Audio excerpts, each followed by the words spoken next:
আসসালামু আলাইকুম ভিউয়ার্স, আশা করি আপনারা সবাই ভালো আছেন।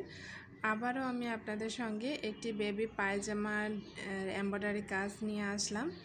এখানে আমি একটি ঝাউ ফুলের মতো করে ডিজাইন করেছি। আর এই ডিজাইনটি আমি ফার্স্টে কাগজের মধ্যে ড্রয়িং করেছি, এরপর আমি কাপড়ে ড্রয়িং করেছি। তো অনেকে জিজ্ঞেস করেন আমি কিভাবে ডিজাইনগুলো করি। তো কিছু ডিজাইন থাকে আমি নিজে থেকে এগুলো সরাসরি কাপড়েই ড্রয়িং করি, আবার কিছু ডিজাইন থাকে মাপযোগের প্রয়োজন হয়, এজন্য আমি প্রথমে কাগজে ড্রয়িং করি, এরপর আমি কাপড়ে ড্রয়িং করি। তো ম্যাক্সিমাম টাইমে দেখা যায় যে আমি আগে কাগজে ড্রয়িং করি, এরপর কাপড়ে ওঠাই।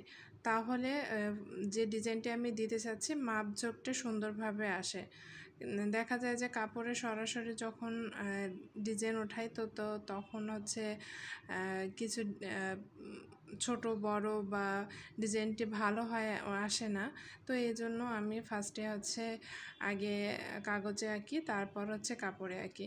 তো এই ডিজাইনটিও আমি ওভাবে করেছি। এখানে একটা ঝাউ ফুলের মতো এবং অনেকগুলো পাতা দিয়েছি এবং মাঝখানে ফুল ব্যবহার করেছি। এখানে আমি আলাদা দুইটি কালার ইউজ করে পুরো ডিজাইনটি করেছি। গাছ এবং লতা পাতার জন্য এই কালারটি ব্যবহার করেছি এবং ফুলের জন্য আমি ইয়েলো বা হলুদ কালার ব্যবহার করেছি। হলুদ কালার দিয়ে আমি ফুল দিয়েছে। তো আপনারা চাইলে এখানে ফুলের পরিমাণ বেশি করে দিতে পারেন। তো আমি এখানে খুব একটা বেশি ফুল দেইনি, 3-4টা ফুল দিয়েছি। আর কিছু লতা পাতা দিয়ে আমি পুরো ডিজাইনটি কভার করেছি। আর আমার কিন্তু চ্যানেলে এই টাইপের আরও অনেক ভিডিও রয়েছে, আপনারা চাইলে সেই ভিডিওগুলো দেখে নিতে পারেন যদি আপনাদের এই টাইপের ভিডিও ভালো লাগে।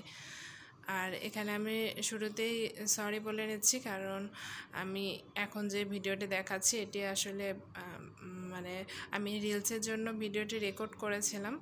তো ফার্স্টে আমার বড় ভিডিওর জন্য যে ভিডিওটি ছিল এটি ডিলিট হয়ে গিয়েছে, এজন্য আমি আপনাদের সঙ্গে ভালোভাবে শেয়ার করতে পারছি না। তবে আমার কাছে যে ভিডিও রয়েছে এটির মাধ্যমেই আমি আপনাদের সঙ্গে ডিজাইনটি শেয়ার করছি।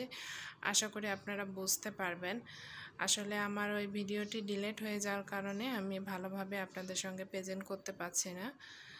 তো এখানে আমি দেখতে পাচ্ছেন যে কিছু পাপড়ির মাধ্যমে একটি ফুল এমব্রয়ডারি করে নিলাম। আর পায়জামার দুই সাইডে এই ডিজাইনটি থাকবে, আর শুধু সামন সাইডে আমি ডিজাইনটি রেখেছি।